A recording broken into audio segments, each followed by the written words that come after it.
wa sahbihi wa man tabi'ahu bisanin ila yaumiddin. Bapak Ibu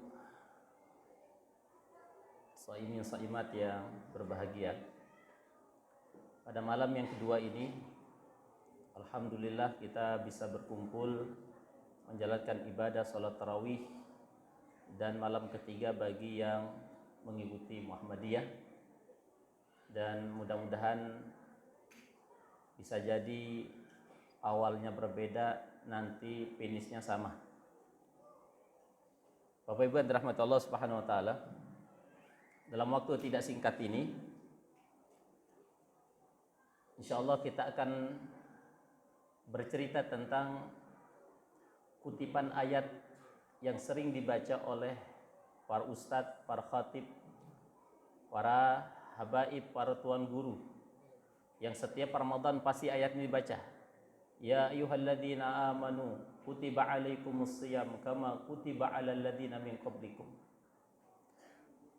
Kutipan ayat kutiba alal ladzina min qablikum yang artinya diwajibkan berpuasa bagi orang-orang sebelum kamu.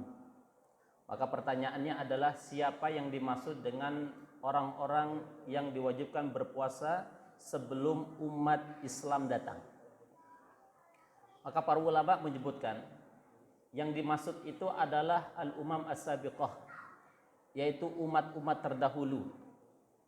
Pertanyaannya, siapakah umat-umat terdahulu dan siapa para nabi dan para rasul itu yang berpuasa jauh sebelum Nabi Muhammad SAW?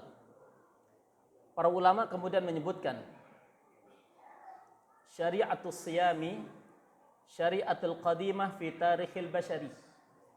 Sesungguhnya syariat berpuasa itu adalah disebut dengan syariat klasik, syariat kuno. Kenapa disebut dengan syariat kuno?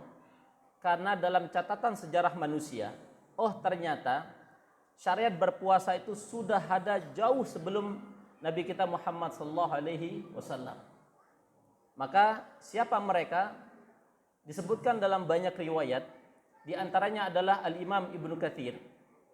Beliau memiliki kitab namanya Qasasul Anbiya, cerita-cerita para nabi dan para rasul.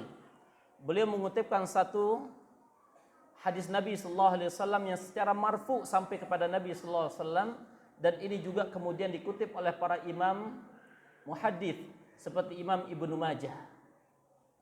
Di antaranya adalah Abul Bashar, bapaknya manusia, yang disebut dengan Adam alaihissalatu wassalam itu ketika turun ke muka bumi, dan kalimat pertamanya adalah Rabbana zalamna anfusana wa illam taghfir lana wa tarhamna lanakunanna minal khasirin. Kalimat ini adalah kalimat pertama Sayyidina Adam ketika turun ke muka bumi dan ketika menjalani hari-harinya sebagai manusia di muka bumi. Maka Allah Subhanahu wa taala ajarkan satu syariat Nabi Adam alaihissalatu wassalam, yaitu syariat berpuasa. Di hari berapa? Di hari tanggal 13, 14, 15. Maka dalam catatan ilmu fikih disebut dengan ayyamul bid, yaitu hari putih. Kenapa? Karena disitulah tanggal 13, tanggal 14 dan tanggal 15 rembulan begitu terang. Adam secara bahasa artinya gelap. Maka orang yang berkulit gelap dan namanya Adam sudah pas dan cocok namanya. Adam artinya gelap. Ketika para ulama memberikan penjelasan, ketika Nabi Adam alaihissalatu wassalam puasa di tanggal 13, sepertiga kulit Nabi Adam kemudian mulai bercerah. Ketika puasa di hari ke-14, maka Nabi Adam alaihissalatu wassalam sepertiganya kemudian mulai cerah. Dan ketika tanggal 15, maka Nabi Adam alaihissalatu wassalam sempurna bentuk kulitnya menjadi putih, sehingga disebut dengan ayyamul bid. Jamaah yang dirahmati Allah Subhanahu wa taala.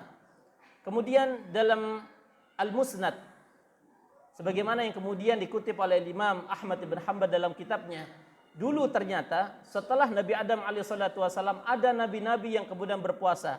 Di antaranya itu Nabi Nuh alaihissalatu wassalam. Dan Nabi Nuh ini adalah generasi ke-10 dari Nabi Adam alaihissalatu wassalam.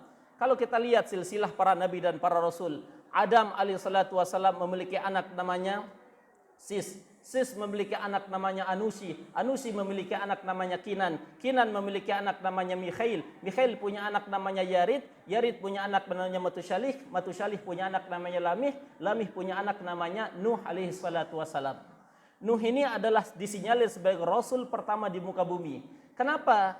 Ketika Allah Subhanahu wa taala selamatkan Nabi Nuh alaihi salatu wassalam dari banjir yang terjadi di zaman itu, maka 80 orang plus 3 turun di Bukit Judi, dan setelah mereka diselamatkan oleh Allah Subhanahu wa taala di wilayah Judi. Judi itu sebuah bukit yang berada di wilayah Turki.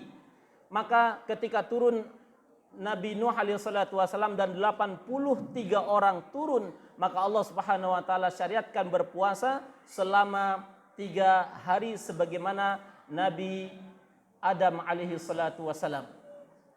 Dan dalam riwayat lain disebutkan bahwa Nabi Nuh alaihi salatu wasallam itu juga berpuasa 1 tahun penuh berpuasa dan 1 tahun berbuka.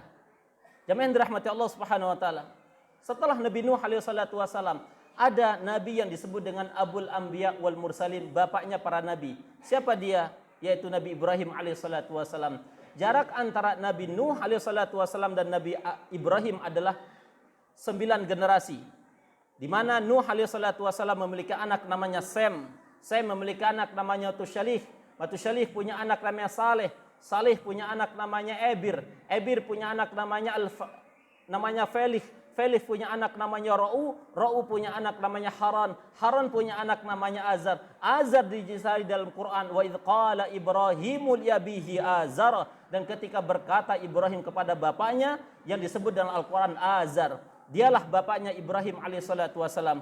Pertanyaannya, berapa lama kemudian Nabi Ibrahim alaihissalatu wassalam berpuasa? Dalam riwayat disebutkan bahwa Nabi Ibrahim itu pernah berpuasa 1 tahun penuh lamanya, dan 1 tahun tidak berpuasa, dan seterusnya. Setelah Nabi Ibrahim alaihissalatu wassalam, muncul Nabi setelah Nabi Ibrahim, yaitu Nabi Musa alaihissalatu wassalam dari kelompok Lewi. Lewi ini adalah anak Nabi Yakub. Yakub adalah anak Nabi Ishak, dan Ishak adalah anak Nabi Ibrahim alaihissalatu wassalam. Berapa lama kemudian Musa alaihissalatu wassalam diperintahkan untuk berpuasa? 30 hari lamanya. Dan ketika Allah Subhanahu wa taala takdirkan Nabi Musa alaihissalatu wassalam melanggar satu perintah Allah Subhanahu wa taala, kemudian disempurnakan 10, maka 40 hari 40 malam Nabi Musa alaihissalatu wassalam berpuasa tanpa makan dan tanpa minum. Jamaah yang dirahmati Allah Subhanahu wa taala. Begitu juga dengan Nabi Daud alaihissalatu wassalam. Setelah Nabi Musa ada kita kenal Nabi Daud alaihissalatu wassalam. Kata Nabi sallallahu alaihi wasallam, afdalus siyami siyamu Daud. Sebaik-baik puasa umat manusia itu adalah puasa Nabi Daud alaihissalatu wassalam. Dalam 1 tahun Nabi Daud alaihissalatu wassalam berpuasa selama 182 hari.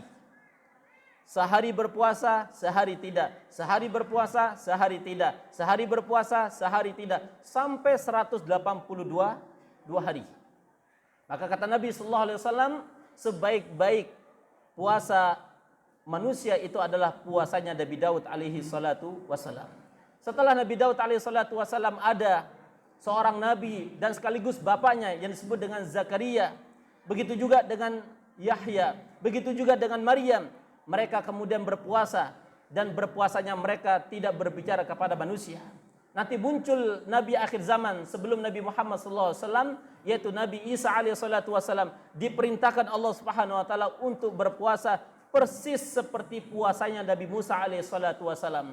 750 tahun setelah Nabi Isa alaihissalatu wassalam, muncul seorang nabi dari doanya seorang Abul Anbiya wal Mursalin, Rabbana wab'ats fihim rasulan minhum yatlu alaihim ayatika wa yu'allimuhumul kitaba wal hikmah innaka antal azizul hakim. Doa ini adalah doa yang dipanjatkan oleh Nabi Ibrahim alaihissalatu wassalam, yang jaraknya doa ini adalah 2750 tahun lamanya. Dan kemudian Allah Subhanahu wa taala istijabah setelah 2750 tahun, muncullah Nabi kita Muhammad sallallahu alaihi wasallam. Jemaah yang dirahmati Allah Subhanahu wa taala, ketika Nabi sallallahu alaihi wasallam berusia 40 tahun, diangkat menjadi nabi, kemudian berdakwah di kota Mekah selama 13 tahun. Ketika Nabi sallallahu alaihi wasallam diperintahkan untuk hijrah dari kota Mekah ke Madinah di tahun kedua Hijriah, tepatnya di bulan Sya'ban, maka Nabi sallallahu alaihi wasallam diperintahkan untuk berpuasa selama 1 bulan penuh. Barang siapa yang berpuasa 1 bulan penuh, kemudian kata Nabi sallallahu alaihi wasallam, kemudian diikuti dengan 6 hari di bulan Sya'ban, di bulan Syawal, maka pahalanya sama seperti orang yang berpuasa seperti 1 tahun lamanya. Jamaah dirahmati Allah Subhanahu wa taala, ini sekilas sejarah puasa orang-orang terdahulu. Jamaah dirahmati Allah Subhanahu wa taala, kebayang tidak kalau seandainya kita termasuk umat-umat terdahulu yang kemudian kita diperintahkan untuk berpuasa begitu panjangnya sebagaimana puasa-puasa para nabi dan para rasul belum Nabi Muhammad SAW. Maka kita bersyukur pada Allah Subhanahu wa taala, kita ini terkategorikan sebagai umat Nabi SAW, dan kita berharap semua kita ini adalah nanti cerita kita adalah husnul khatimah, dan kita berharap kemudian kita berada bersama Rasulullah SAW di surganya. Salah satu doanya Bapak Ibu yang dirahmati Allah Subhanahu wa taala, supaya kita bersama baginda Muhammad sallallahu alaihi wasallam sering-sering bersolat pada baginda Muhammad sallallahu alaihi wasallam. Kata Nabi sallallahu alaihi wasallam, "Man shalla alayya haqqul lahu syafaati yaumil qiyamah." Barang siapa yang mau kemudian surganya bersamaku, kata Nabi sallallahu alaihi wasallam, supaya dapat syafaatku, maka banyak-banyak bersolat pada baginda Muhammad sallallahu alaihi wasallam. Bapak Ibu yang dirahmati Allah Subhanahu wa taala, hanya ini yang bisa saya sampaikan karena tadi panitia sudah bilang, Ustadz pendek-pendek saja karena kita masih 29 hari lagi. Nah, Bapak Ibu yang dirahmati Allah Subhanahu wa taala, tadi kita diimamkan oleh Ustadz Muhammad siapa? Al-Lubisa ya. Ustadz Muhammad Al-Lubisa ini dari Maroke. Mana Dek? Mana? Hah? Dari NTT Bapak Ibu. Hafiz Quran 20 juz ya. Sekarang mau sekolah di Bandung. Kita doakan mudah-mudahan menjadi hafiz Quran dan cita-citanya bisa sekolah ke Mesir. Ya, suaranya bagus, masih muda, cocok dijadikan menantu. Nah, nanti insya Allah saya akan mengimami sholat isya, sholat tarawih. Bapak Ibu, saya tanya sebelum kita mulai, kita mau panjang atau pendek? Oke, ya kalau gitu kita sepakati aja, insya Allah panjang-panjang. Bapak Ibu, insya Allah nanti kita akan sholat 4-4-3. Barakallahu fikum. Assalamualaikum warahmatullahi wabarakatuh.